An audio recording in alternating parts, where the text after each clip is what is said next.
We are back with more NBA playoff coverage, and in this one, I will be covering both Game 6s in the conference semifinals round. To get things started with the Thunder and Nuggets first, and to be honest, this was very much a key game to protect their season, obviously. I mean, to be in this position against the Thunder due to just terrible fourth quarter play over the past couple of games, it's highly unfortunate for them, but with their experience, they have been ready for the moment. And there were multiple graphics suggesting this. For one, they have been the only team since 2019 to have Game 7s in the first two rounds of the playoffs. And they've done this twice before.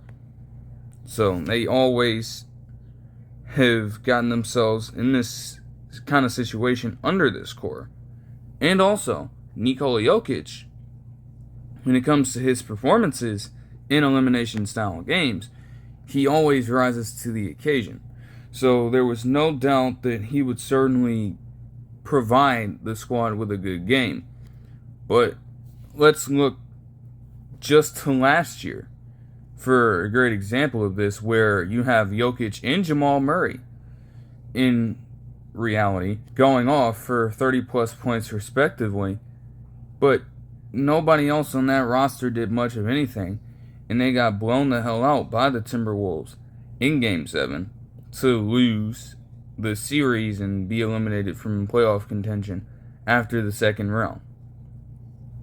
So in this year's iteration of just prolonging your season, if you're Denver, you needed other players to step up over the course of the game.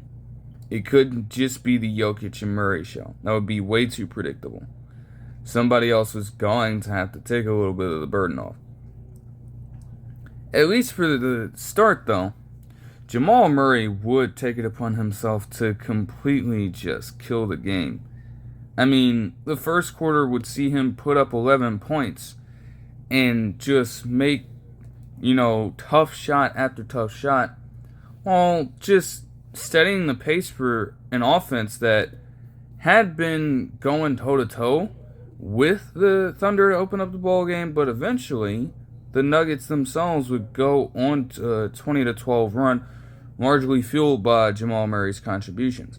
Keep in mind, too, that all of this was going down while Murray was dealing with an illness. Apparently, he rested the night before and then woke up in the morning with some sort of sickness, but he decided to play through it given the scope of all that was going down. So for him to be putting his body through that while knowing that that condition is taking place is honorable in nature, and he was certainly making it worth his while. The Thunder, however, after that would be able to go on a short spurt of points themselves, ending off with a 6-0 run to bring the lead down to 3 at the end of the first quarter, as their defense would begin to tighten up a little bit as well, forcing the Nuggets into some errant turnovers. And that was a large component of how the Nuggets were able to keep pace as well. They had just been consistently hounded on the defensive end, and that would happen. I mean, naturally, you have Jalen Williams, for example, getting a steal off of an inbound pass. You have Cason Wallace continuing to be the two-way force that he can be off of the bench. So they got elements of that to work. But for the most part, the Nuggets were able eventually to storm back. Like Cason Wallace would get open looks, and then Chet Holmgren, along with Cason Wallace, would continue to expand the lead. Also, for the most part, they had been doing a fine job, the Nuggets, of accounting for Luguentz Dort, even though he did get a few open looks and makes early. It wasn't too bad. But naturally, as others were getting involved, now the Nuggets had to pivot a little bit, because that momentum was quickly changing, despite them having home court advantage. As Shai Gilgeous-Alexander, too, would also get 11 second quarter points of his own. And him and Jokic were just going back and forth briefly with a few shots. Like earlier in the quarter, Jokic had a possession where he gets the ball in the post and he fakes out both Chet Holmgren and Isaiah Hartenstein on a potential contest to where they're literally touching hands. And he just sneaks in a layup on the other side of the hoop. Then SGA just getting into the bag of drawing fouls and just hitting some tough shots. Like he tried to draw a foul as Michael Porter Jr. was contesting him, and he just hits this tough line drive floater from the side of his body. So that was pretty interesting. But as the quarter was drawing to a near close, they would find themselves in pretty interesting waters here. Very treacherous waters indeed. Because Chet Holmgren would continue to do what he was doing, and while Shai Gilgeous-Alexander was also being a dominant force on the offensive end, he did have 3 fouls to this point.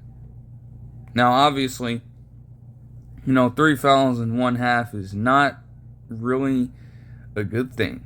But obviously, they were trying to play it safe. You're in the middle of a run. If you're the Thunder, you're not trying to mess anything up by taking him out. I guess that was Daigneault's mindset, to be honest. And I can't necessarily blame him, but at the same time, to have your superstar player working on 3 fouls already, and knowing that you're on this kind of streak as it is, might be best to conserve him for as much time as you can. Because you're not trying to extend this series. And potentially getting him into deep foul trouble could pose problems. I guess Daigneault wanted to have faith in him, so he stayed in for a little bit. But after a play in which Nikola Jokic, following a make from Christian Braun, and I'll get to how Christian Braun played in just a bit, but as Nikola Jokic was making this defensive play, he would be fouled by none other than Shai Gilgeous-Alexander for his 4th. And at that point, they had to take him out of the game. They had no choice. So then, as soon as this happens, we have what might have been one of the more important sequences in this entire game, if not the most important. Because prior to all of this unfolding, the Nuggets were down by 12. And then it got cut down to 9.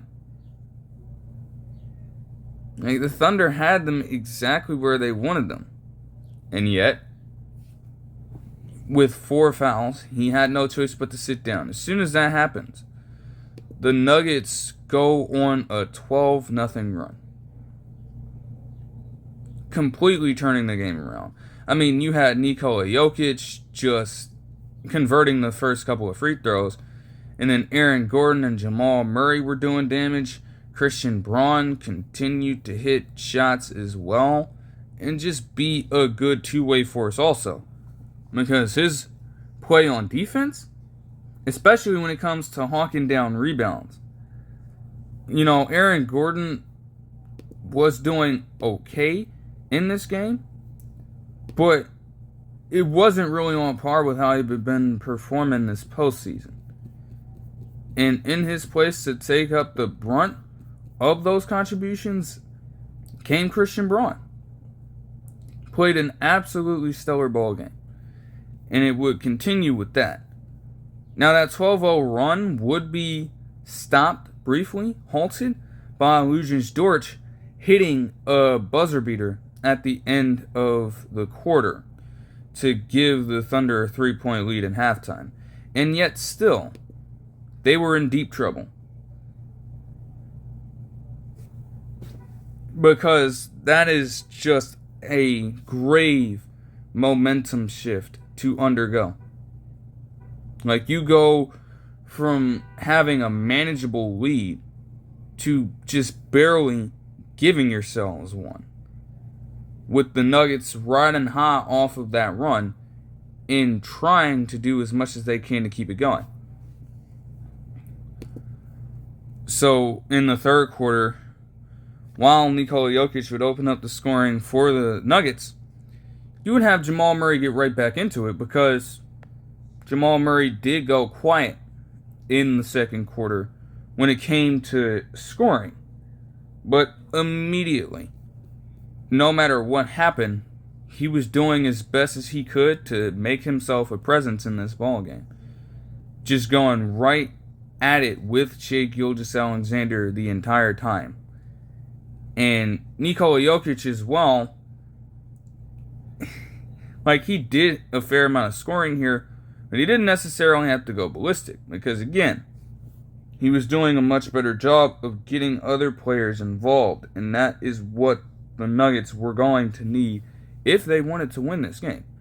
You couldn't just have that same duo just going for 35 plus without any help whatsoever. Now, honestly, it does come down to making shots, as Michael Porter Jr. would do pretty well on a few occasions in this game. Chet Holmgren would have the immediate response, of course, and the Nuggets were able to exploit the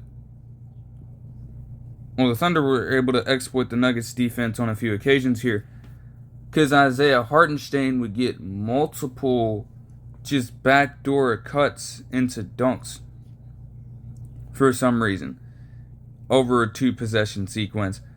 And then he would get up for an offensive rebound eventually and dunk all over poor Nikola Jokic.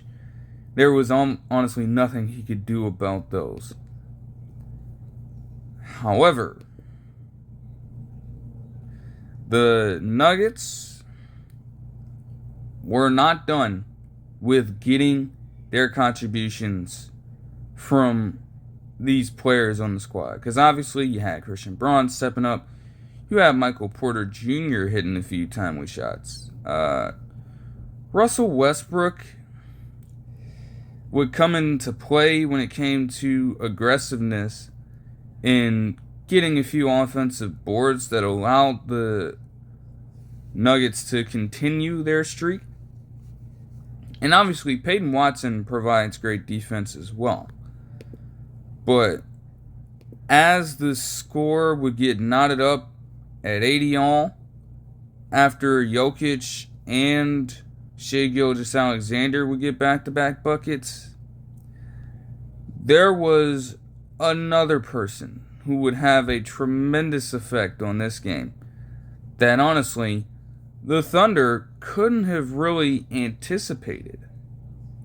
And that would be none other than Julian Strawther. Now, obviously, he has been a bench player for most of this time. And in this postseason, he hasn't necessarily gotten a lot of burn. When he hadn't done much. As they continue to reiterate, he had like a combined 17 points in the playoffs so far. So he wasn't necessarily doing a lot. However, especially when it came to what we saw from him in the regular season, he has the capability of being a very great player off of the bench. And if the Nuggets could continue to have him develop into a great rotational piece, that would continue to pay dividends for them down the line. So they would have Julian Strawther come in during this last 3 minutes or so. And then all hell would break loose. Because out of the gates, Julian Strawther just comes in and catches a 3-pointer from near the top of the key. Then the Nuggets string together some great defense with Nikola Jokic getting a block on Chet Holmgren as he's driving, or as he's trying to get a putback. And Jamal Murray would then go coast to coast with the basketball, because of course he does. and gets in a clean layup of his own. Then they continued as well to just play solid defense. Because even before that attempted putback by Holmgren, they did a great job of trying to force Shai Gilgeous-Alexander into unfavorable situations. They swarmed the hell out of him. Then eventually, after Jamal Murray makes this play, he draws a charge. Then they get another easy possession for themselves with Jamal Murray working the ball over to the corner eventually, with none other than Julian Strawther waiting for the shot, cashing in another three-pointer for 6 points during this time. Then Jamal Murray, after Nikola Jokic gets the rebound on the defensive side, he continues to stamp his foot down when it comes to facilitating.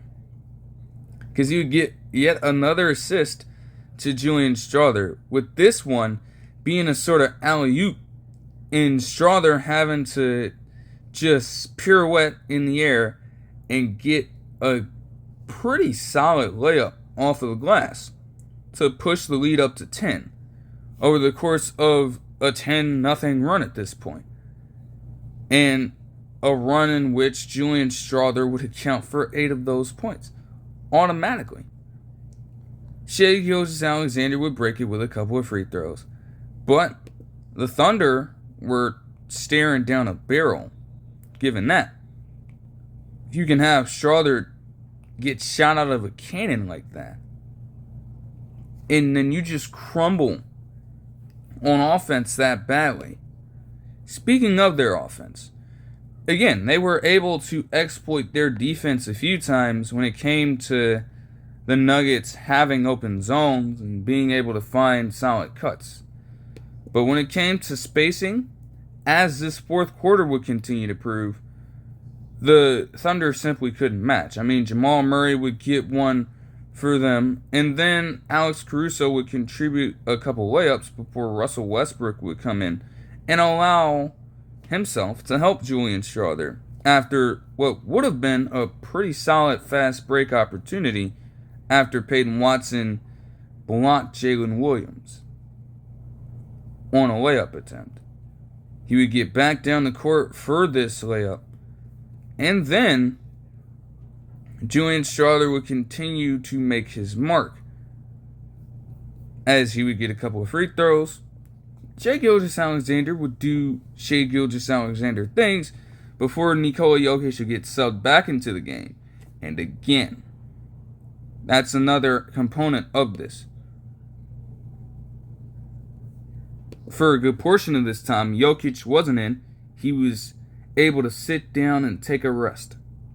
The Thunder knew that the game plan in a case like that would be to win the Nikola Jokic minutes off the court. You had to win those minutes, and they did a poor job of executing during that time. So with him coming back in well rested, he's able to hit 2 straight shots on back-to-back possessions. One being a three-pointer at the top of the key. I think it was his first make of the game from there. And then Nikola Jokic would also get a tough floater at the rim. The Thunder could not answer immediately because they were still struggling to hit the outside shot. Up until this make from Alex Caruso with around 4 minutes and 56 seconds left in the game, they were 2 of 18 from deep in the second half. And they went on a streak of 13 straight missed threes out there. Jalen Williams also did not provide much help at all in this game. And that's even with the Thunder going on a little run themselves. Like there was a chance, but once more, Jalen Williams, of all people, with the lead down to 9, missed a crucial three-pointer. And that would lead immediately to Russell Westbrook getting in another easy layup. They were just playing the foul game at this point, And despite Alex Caruso hitting another one, it simply wasn't enough. Because it was not consistent across the entire team, really. I mean, you know it's bad when Shai Gilgeous-Alexander is the one setting the tone from down there in the first place. But no one else was truly consistent enough. Jalen Williams also, as I mentioned, on what was already a poor night, Jalen Williams had apparently gone 1 for his last 13 shots at some point in this game towards its finish. That's just not good. Combining all those elements, poor shooting stretches for the Thunder, and just great contributions from spark players like Christian Braun and Julian Strawther, the Nuggets were able to keep their season alive, extending this series to a Game 7 after what would be a 119-107 victory in Game 6. Jamal Murray in this one, despite being sick, would play 42 minutes, the most on the team, would have 25 points, 8 rebounds, and 7 assists with a block on 9 of 19 shooting with 2 threes. Nikola Jokic, despite it not even appearing like he was really doing all that much damage from, an offensive standpoint when it came to putting the ball in the basket, would still have 29 points, 14 rebounds, and 8 assists with 2 steals and a block on 9 of 14 shooting with that 1 3-pointer. Christian Braun, 23 points. I think it's a playoff career high for him. He also had 5 assists, 3 steals, and 11 rebounds. Like I said, two-way force in this one to be reckoned with. Absolutely great work. And on very efficient shooting too, 8 of 14 from the field with 3 threes. Julian Strawther as well. Just 20 minutes in pure scoring. 15 points on 4 of 8 shooting with 3 threes. Michael Porter Jr. had 10 and 4 on 4 of 9 shooting with a couple threes. And Russell Westbrook also contributed 8 points and 3 rebounds with a block on 3 of 8 shooting.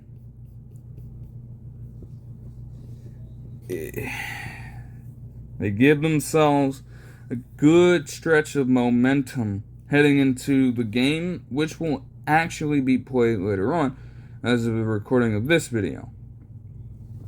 There is hope for the Thunder, obviously. They have home court advantage, so that crowd could play very heavily into how they conduct themselves on the court as far as this game goes.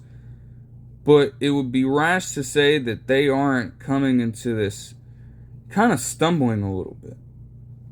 Now, obviously, Shai Gilgeous-Alexander played well overall. 32 points, 6 assists, and 3 rebounds on 11 of 16 shooting with 2 threes. But again, to have 4 fouls in that first half, which was apparently his most in any first half since 2022. So that's a pretty wild stat to track. And I don't necessarily know if they won or lost that game. But it's never a good sign to have one of your core players in foul trouble that early on. And quite literally, whatever the Thunder were trying to mount at that point got completely altered as soon as he went out in that final minute of the first half. It's as simple as that. Chet Holmgren had 19 points and 11 rebounds on 8 of 14 shooting with a couple of threes. Lucian Storch had 10 with a couple of threes as well. Cason Wallace had 10 with a couple of threes. Alex Caruso had 10 with a couple of threes. But again, it's a matter of consistency and timeliness. Even though some of these percentages could look to be accurate, you're talking about a couple of them shooting 40% from there. They did not get them at the right moments. it came with a little bit of volume. To go on that cold streak late in a game, like, it's just, it hurts tremendously, even if you can look at this and see that they weren't total slouches in this one. But context is everything. I mean, Jalen Williams as well, just 6 points and 10 assists with 7 rebounds and 3 steals, but on 3 of 16 shooting. And again, as I mentioned, 1 for your last 13 from the field. Like, you would be the next option in most cases as a secondary complement to how Shai Gilgeous-Alexander plays the game. I mean, Chet Holmgren can also fill that role if need be, but given how this season shaped up, with Jalen Williams being an all-star reserve for the Western Conference, having that kind of respect already, you would figure that they would try to get him involved in more efficient sets. And to be honest, they did. But Jalen Williams simply wouldn't execute like you would have wanted him to do so. I mean, the entire team, again, they were just within 1-3 in terms of makes, but to shoot just 27.5% from down there, like, that obviously hurt tremendously. Also, outside of Shai Gilgeous-Alexander, they couldn't really draw as many fouls. Now, obviously, a good amount of these 27 makes for the Nuggets came down the stretch as they were fouling. And even then, even when you remove those, they still had a large advantage at the line over them. They were able to crash the boards much better, and they gave themselves a few extra chances and were efficient in doing so. So the Thunder, as they head into this one, they are going to have to improve their shooting. Again, it's not been one of their strong suits all season long, but when it comes to just getting buckets out of sheer will, whether it be in the paint or the mid-range, and obviously their defense being their strongest aspect of their team, I guess shooting isn't really worried about all that much. But they're going to need it if they want to last in this one. Because again, all season long, the theme with the Nuggets had been that they had been one of the more accurate teams from 3. But they hadn't necessarily acquired the volume. If you allow the Nuggets in this game to be both efficient and surgical from 3, in terms of just piling up the attempts from down there, the Thunder will simply have a hard time getting themselves back into this one. SGA can try to draw all the fouls he wants to, and they can get all the paint points that he wants to. But if they start losing that battle, they will not stand a chance in this one. The Nuggets themselves, though, have it much harder than they would have expected as well, because during that brief run that the Thunder had prior to the game being closed out with them playing the foul game, Aaron Gordon would suffer some kind of injury to where he couldn't necessarily move all that much, but to prevent a fast break opportunity, he did kick the ball out of bounds. And through days and days, they would say that he would be doubtful for this game. Then a report earlier this morning from Shams Charania would state that he would be very unlikely to play in this game, and that he is also with a left hamstring injury set to miss multiple weeks. Hurts tremendously. As one of their better players in the postseason, losing him at this time is just not ideal. I mean, obviously, you would like him for this game to help you close out this series and potentially get a win. And even then, if we're talking about multiple weeks, if you can win this one today, well, you gotta think about the matchup against the Timberwolves and just continue to look at it through a game-by-game lens.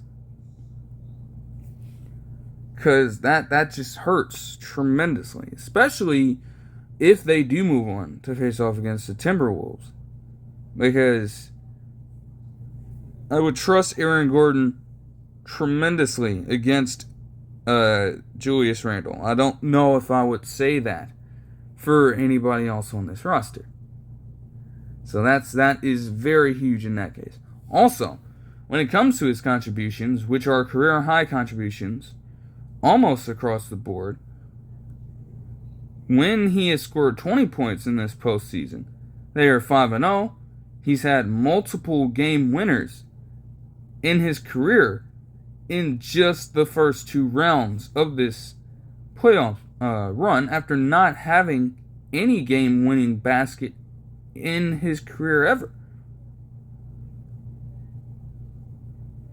In every sense of the imagination, whether you look at the numbers or whether you look at the eye test, he's gotten the job done for them. And you would like to see it continue, but that would be put on hold for now. And obviously, he's going to have to rest up. And you hope that he recovers fully and speedily.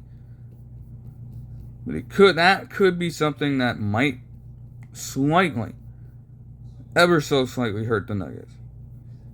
It'll be interesting to see how they work around that. Moving on to the Celtics and Knicks. Did I watch it? No, I couldn't. Power got knocked out for hours on end. It would have been great to watch it, but at the same time, given how stuff shaped up, it became much clearer that I didn't miss too much. The Knicks would win this one 119-81, and it would be historic for both teams because it was the largest loss for any team facing elimination after being the reigning NBA champions. And that's a tough way for a Celtics squad who was established, honestly, to maybe make a consistent run for the NBA Finals over the next few years. But again, you can't necessarily control injuries. It played a huge factor in their outlook and prospects of doing so. Changed them completely. So there's nothing you can really do about that. And even then, still, just having everyone else on that roster, especially those who are a part of this run, like the roster has been mostly the same, and you don't even get within 10 points, you lose by almost 40. That's not good. The Knicks would secure their largest playoff win, I think, in franchise history as well. Very positive stretch for them. Also, Josh Hart continuing to do Josh Hart things, as with 10 points, 11 rebounds, and 11 assists. He would record the very first Knicks playoff triple-double since Walt Frazier in 1972. Obviously, in that year, they went on to win the NBA championship. Jury is still out on whether or not the Knicks can do it, but we'll obviously have to see if they can get through the next round first. Of course, no rush. As per the rest of the Knicks here, OG Anunoby would have a better game, much better game in this one. 23 points, 9 rebounds, 2 assists, steals, and blocks on 7 of 18 shooting with 4 threes. Jalen Brunson had 23 points as well with 6 rebounds and assists on 8 of 14 shooting with 3 threes. Mikal Bridges also had 22 points, 4 rebounds, and 3 assists on 9 of 15 shooting with 4 threes. Karl Anthony Towns chose to be much more aggressive in this one, and while 8 of 20 shooting for any center isn't necessarily the best, at the same time he finished with 21 points and 12 rebounds. Meanwhile, for Miles McBride, even giving them solid contributions off the bench, he got 10 points and 2 rebounds, and also ended up blocking the hell out of Derek White on a chase down in the first half, which also was historically bad for the Celtics, as they were held to just 37 points, which again, very lowest half in scoring for any team facing elimination in this situation. And again, being the reigning champions just sucks for them. Like, it got so bad that they could go very deep into their bench. Now, obviously, Tom Thibodeau waited a long time to do so. But, bro, that man dead ass played PJ Tucker. At that point, you knew it was a wrap. I still don't understand why they signed PJ Tucker to a multi-year contract, by the way. And I think he got like a standing ovation or something as he went into the game, and I'm like, okay, that's interesting. Yeah, the only players that honestly, like, even when you see Al Horford getting 10 points on 57% shooting and Peyton Pritchard getting 11 points on 50% shooting, a lot of that can be chalked up to garbage time. It just wasn't close. It was not close whatsoever. So to act like it was would be incredibly crazy. It even got to a point where Jaylen Brown would have 7 turnovers as well, and also missed 12 shots from the field. I mean, he had 20 points and 6 rebounds and 6 assists, but he also fouled out in the third quarter. Now, again, it was still bad by that point, and it just continued to get worse from there.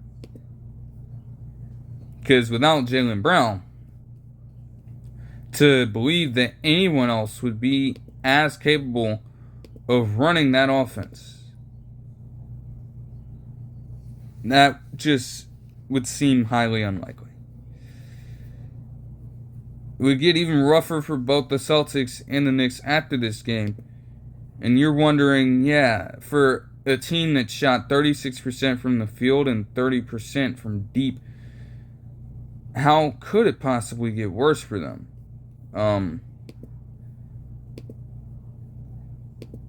Let's just say that in terms of how things could go for both parties, I don't know. Because for a team that is still reeling over the potential 1.5 year loss of Jason Tatum, they are also now having to navigate through another injury. This one to the other core star in their lineup with Jaylen Brown, as it was revealed that he suffered a partially torn meniscus at some point in this series, and that he would be evaluated soon.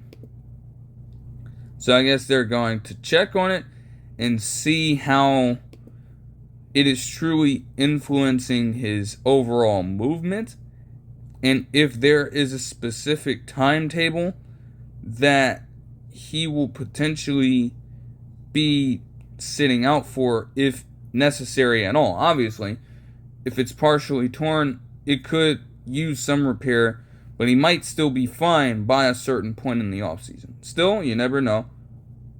All we can do is speculate at this point until they get information from the true experts working on this situation.